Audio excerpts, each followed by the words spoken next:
Hello to the viewers. My name is Kiana Elkins, and I'm the steward behind Solidarity Mail Club. Today, I am here with Kelsey, who is the upcoming artist for September. Kelsey, would you mind just introducing yourself to the folks viewing at home?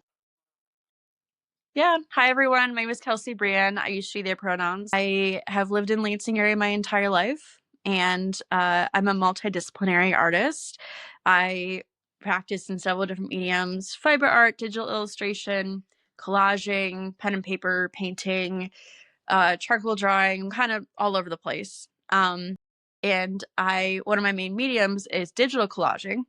And so this was a piece that I integrates a lot of the different styles I have.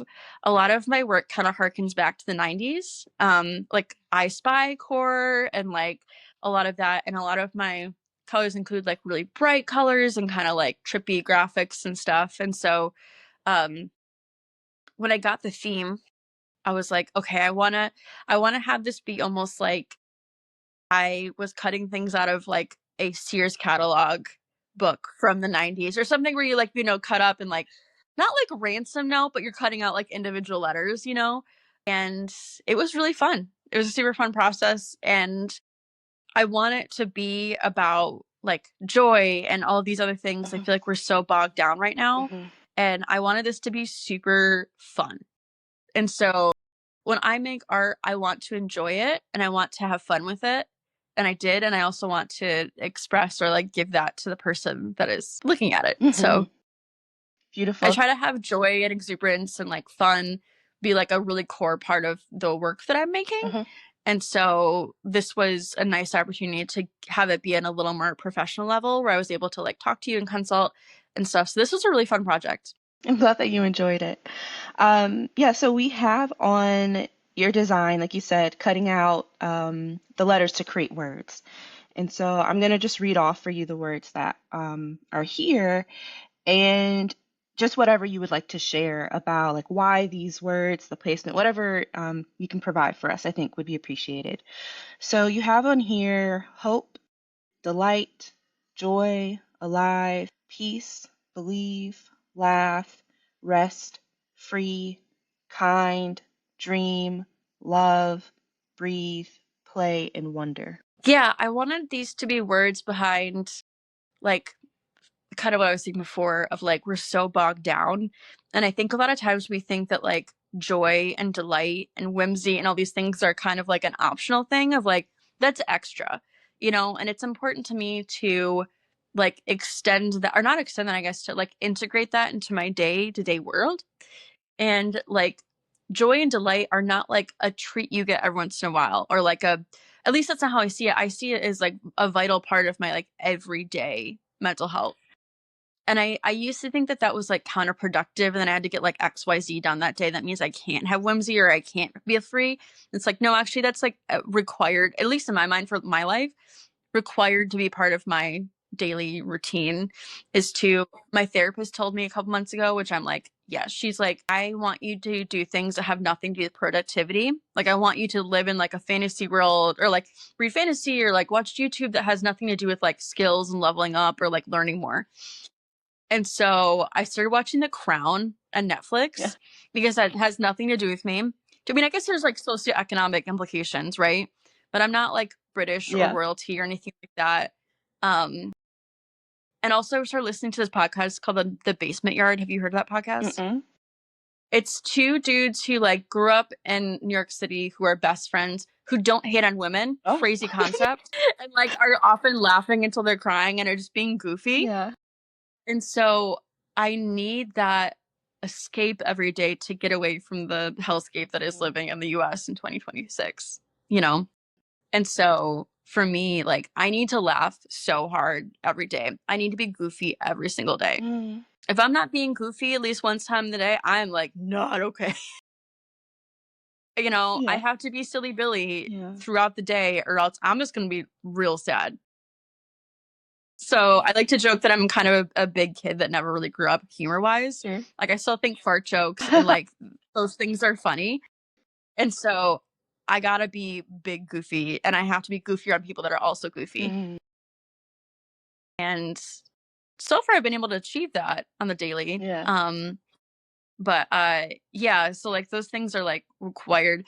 I think a lot of times like, like laughing, being goofy, it seems like a sure it's not serious, but like our day shouldn't be like productive the whole entire time. And like I know like side hustles and like all this culture of doing a bunch of things. And mind you, I'm a white cis lesbian woman, and so I've taken a 10-month break off of activism. I never thought I would do that. I've been at this for 6 years, but like I'm in a place of privilege where I'm able to rest in that way, and these issues aren't affecting me every single day. And so I've taken a lot of rest that was super uncomfortable. Mm, Like I had to stop, I had to way slow down. I was getting too like in my head, too arrogant, thinking that I knew everything. mm. And so for me, rest and freedom means like I know that what is the word? Rest is not there's a book, but it's basically about how like rest and like she has like the nap theory or something. This Yeah. didn't kill me later. Nap Rest ministry. Rest is Resistance is the book. Yes. Yeah. That book really got me. It Mhm. like I had to Brene Brown said the mark of a good book is how many times you want to throw it across the room. And that book I wanted to chuck across the room so many times. Mhm. And it's just about rest is productive in a way. Like rest is not just sleeping, it's doing things that you enjoy that are not linked to a certain level of bullet points or productivity, because taking care of yourself is essential. Mhm. Um, and I'm a nap queen. I have to nap every single day. I have chronic fatigue, at least an hour every day. Mhm. And so I carve that out intentionally. And it's not being lazy, because laziness does not exist. Mhm. So yeah, resting, having joy, all those things, understanding that privilege is part of that, and to extend that same grace to other people who don't necessarily have the same privileges that I do. So like Mhm. rest for me includes being with friends who I find to be super restful, and like sharing and processing with them to extend that grace to other people, and extend the things I've learned to other people who don't have the same luxuries that I do. Mhm. Mhm. Mhm. One of the things that I heard, because I know, like, especially online, I see conversations of, I think the word maybe be like rebuttal to privileged white folks around rest, where it's like, I Mm-hmm. mean, you've sort of acknowledged it, I think, where people who are directly impacted, they don't have the privilege of resting in these circumstances. Mm-hmm. But one of the things that I feel like I heard you say was like, in this taking the opportunity to rest, there's also a sort of recalibration happening around, like, because you had spoke about like prior to of like feeling very arrogant and like you knew everything. And so maybe in this like restful place of recalibrating, oneself. And I imagine that if you do decide to go back into activism, that this period and this recalibration would like help you to then be able to like move forward, go back into those places in a different headspace, I imagine. Yeah, I hope so. Yeah, yeah. Yeah, I'm kind of dipping my toe back in with the Will Lawrence campaign, Mm, um, which I'm feeling much more like dipping my toe in. Is this a sustainable way? And checking with myself, be like, do I want to do this or do I have to do this? yeah. Like, is this something I'm like actually feeling like I'm benefiting the space, or Mm, am I taking up too much space? Do I feel like I'm actually that me, but by me being here, it's a you know, is this just me wanting to be a white savior, or is this actually me wanting to make, yeah, wanting to make sustainable change here? And 2026 is also the year that I start minding my own damn business. mm, It has been such a hard lesson for me to like, such a hard lesson for me to learn. It really has been, because I grew up in the church, and like prayer requests and gossiping oftentimes is like the social currency. mm, And so by me learning my own business, I'm learning that my life is so much like, oh, I actually don't have to worry about that. This person has the resources, or I'm not the only person who's able to assist in this situation and calibrating, do you want suggestions, or do you want me to just to sit with you? Like, and I thought I knew that. mhm, I mean, I knew that like in my head mhm, was like, okay, this is what you do. But really actually being able to extend that and it be beneficial or life-giving to me as well. So taking that accountability and taking the like I don't think everything I've ever done in my life is negative or good or bad. It's just reassessing things and saying like, okay, like how can I make amends and how can I actually make sustainable change and like repentance. And also being like, I'm not fully an asshole. I don't think all my decisions are bad, or Yeah. I don't think I try to think of like, I'm not 100% good or 100% bad. Yeah. And I don't think that that's true of humanity in general. You know, one of my principles is assume good faith in any situation, depending on obviously you assessing the situation differently. Hmm. Um, but in terms of organizing, in terms of like just existing community and experiencing joy and experiencing rest, that all these things, those have been kind of one of my like main Yeah. areas Yeah. That's some really of knowledge, like serious, wisdom. that's some really serious unpacking and Hmm. perspective shifting. I think especially something I'm paying attention to is it seems like there is a large amount of people becoming aware of how their particular Christian backgrounds. I'm not against Christianity as a whole, but like their particular Hmm. Christian backgrounds very much so taught them that like the world is good and bad, evil, like there's like good and evil and that's it. And you have to always be good because if you're not always good, then you are evil kind of dynamic. And that shows up in our organizing spaces where then we expect people to show up with our same political values, with our exact same ways of being in the world. And sure, the second that someone is like a little rude in the meeting, it's like that's an evil person and like we should punish them or something, right? And so, yeah, that's just some really serious unpacking that you're doing there. I wanted to ask you about your vision of a freer future. What does that look like for you? Just like, maybe not all encompassing, that's a really big question, but just like what are some of the things that exist in a freer future for you? I think so. I grew up in specifically like white American Christian nationalist evangelical, like that Mm, space in particular. And so I do think for me, it's a continued like re education of things. And for myself and also other people, like I've done like, I know that the hot word right now is deconstruction. mm. I've been in my deconstruction journey for going on 9 years, which is crazy to think about. And in that, I've gained a lot of perspective that I want to continue to share with the world. So I think for me, that includes a lot of writing and a lot of processing. I feel like I've done a lot of like making mental notes and Hmm. things, but I actually want to start writing things out and being a little more besides just conversational, which with women in particular, like the conversations are much more horizontal. Whereas I feel like with cishet men, and obviously this is very nuanced with like gender identity and stuff, but I feel like with men, it's much more of a vertical What do you like mean by what do hierarchy. you mean And by horizontal and like vertical in conversation? much more collaborative and like let's figure these things out together. And vertical to me is very much like one-upping each other and figuring out the hierarchy of the situation. I feel like are women and femmes are much more like it's a safety thing, right? It's a safety thing, it's a family thing, it's a whatever. And I think that that's becoming a lot more nuanced and complex, or not complex, but like exploring complexity of those specific Hmm. stereotypes have been really interesting to me Hmm. and compelling because um, I'm a conversion therapy survivor. I am lesbian, proud sapphic over here, and I had to fight really fucking hard to do that. Mm, Yay! Proud sapphic. Um, and so for me, I find myself in the space of wanting to write a lot about it, and also being like, okay, I know we don't like I say that I'm like blessed with the burden of nuance, mm, which for some people rubs them the wrong way immediately. But what I mean is like that's my life experience. I believe so many things when I was indoctrinated that I'm like, holy fucking shit. Like I believed that. mm, So I have a certain level of empathy towards people, like an empathy, like I understand their lived mhm. experience that like I wish in a way I could take up more space, but in a way I want to have that be,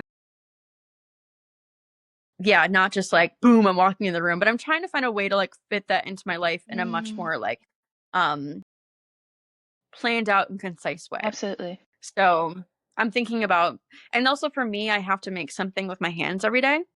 Like You're that's very me. I've been making so crafty. many pom poms. Yeah, and I would like to do something with that, with art and with Mm, conversational things. I don't know yeah. if you have you heard of like there's these events that happen.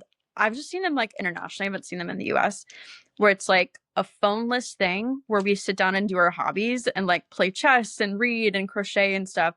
And I'm like, that's what I want to do. I want to be off my phone and doing things like that. Mm, In terms of like my future, I see myself going back to school for art, and hopefully doing some painting some murals, not just in Lansing. I love a big canvas, and I really want to open a dog rescue or something like that in the future because I love animals. Right now, I am facing some housing insecurity, and pet sitting is kind of my full time gig until I find something else. mhm. And so I love animals, and also I love that they're easier to understand than humans because humans sometimes be humans, and I love that the unconditional love that I have from pets. Yeah, yeah, yeah, absolutely.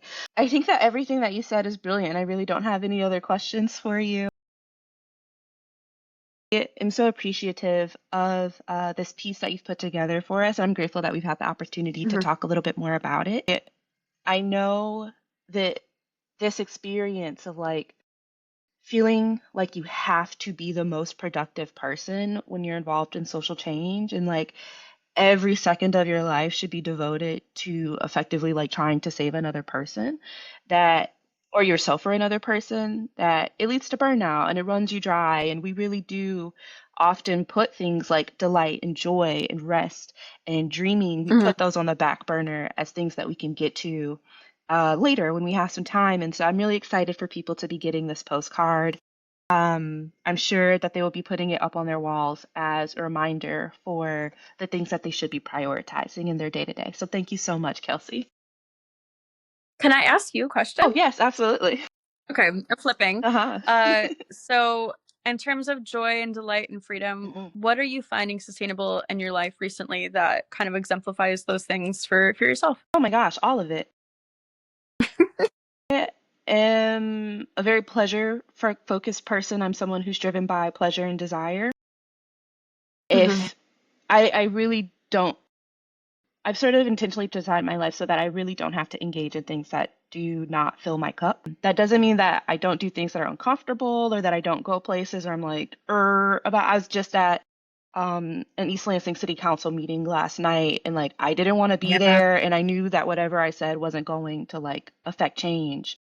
But I wanted to be there to get my voice heard and to be with people in my community who were angry and negatively impacted by some violence in the community. Some of the ways that that looks. So I've recently moved into a home that has a porch and pretty Mhm. much, we're in the summertime now, and so pretty much every day, almost as soon as I wake up, I like make my tea.